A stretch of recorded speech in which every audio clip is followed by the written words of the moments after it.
Hi நண்பா. ரொம்ப நாளாச்சு வீடியோ போட்டுன்னு நினைக்கிறேன். இன்றைக்கி பைக்கை பற்றியோ காரை பற்றியோ பேசலை. எல்லோரும் இந்த 23 இன்றைக்கி வந்து அந்த ஆன்லைன் சேலை பற்றி பயங்கரமாக பேசிகிட்டு இருக்காங்க. அதே மாதிரி ஜிஎஸ்டி குறைஞ்சதுக்கப்புறம் நிறைய பயங்கரமான சேல்ஸ் போயிட்டுருக்கு அப்படின்னு சொல்லிட்டு நான் டெய்லி அது ஒரு பரபரப்பாக நான் பார்த்துட்ருக்கேன்.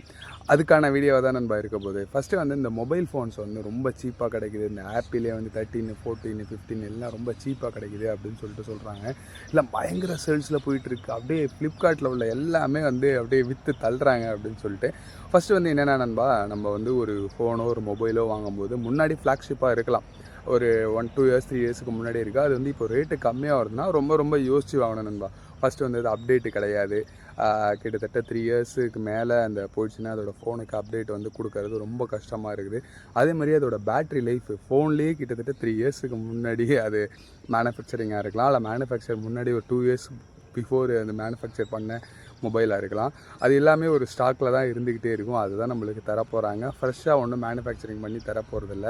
அதே மாதிரி எல்லோரும் சீரியல் நம்பரை பார்த்து செக் பண்ணி வாங்குறீங்க. அதெல்லாம் வந்து ஆட்டோமேட்டிக்காக வந்து சில ஃபோனில் வந்து இப்போ விவோ, ஓப்போ அப்படின்னா அந்த மொபைல் ஃபோன் ஆன் பண்ணதுக்கு அப்புறம் அந்த சீரியல் நம்பர் நீங்கள் மொபைல்லே கூட அந்த 1 இயர் வாரண்ட்டி ஆட் பண்ணிக்கலாம். அதனால் அது பிரச்சனையே இல்லை. ஆப்பிள் மாதிரி ஃபோன், ஆப்பிள், சாம்சங் மாதிரி ஃபோனில் வந்து நீங்கள் சீரியல் நம்பர் போட்டு வெப்சைட்லேயே செக் பண்ணி பார்க்கலாம்.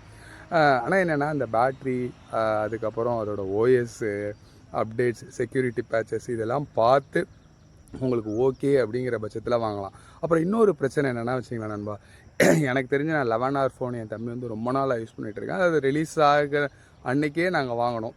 அந்த ஃபோன்லேயே 11Rலேயே 5G வந்து ஆப்டிமைஸ்டாக இல்லை. ஆக்சுவலாக 5G ஆன் பண்ணாலே டவரு, அதாவது பேட்ரியோட லைஃப், அதாவது பேட்ரியே நிற்க மாட்டேங்குது, சல்லுன்னு குறைஞ்சிருது. அது 11Rக்கு மட்டும் இல்லை, நத்திங்கில் வந்த ஸ்டார்டிங் ஃபோன்களுக்குமே அந்த பிரச்சனை இருக்குது. திடீர்னு டவர் போகுது, திடீர்னு வருது.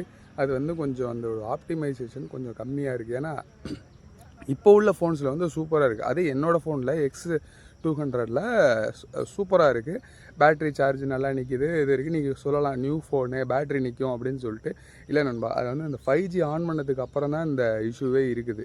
அதனால தான் சொன்னேன், இந்த 5G ஆப்டிமைசேஷன் இப்போ உள்ள ஃபோன்களில் தான் நல்லாவே சூப்பராக வச்சுருக்காங்க. இது யாரெல்லாம் நோட் பண்ணிங்களோ கண்டிப்பாக கீழே கமெண்ட் பண்ணுங்க நண்பா. ஏன்னா அத்தனை பேருக்கும் யூஸ்ஃபுல்லாக இருக்கும்னு நான் நினைக்கிறேன். வேறு என்ன நண்பா, எந்த பொருள் வாங்கினாலும் லேட்டஸ்ட்டாக இப்போ மேனுஃபேக்சரிங் பண்ண பொருளை வாங்கணும்னு நினைக்கிறது எனக்கு தெரிஞ்சு சூப்பர்னு நினைக்கிறேன்.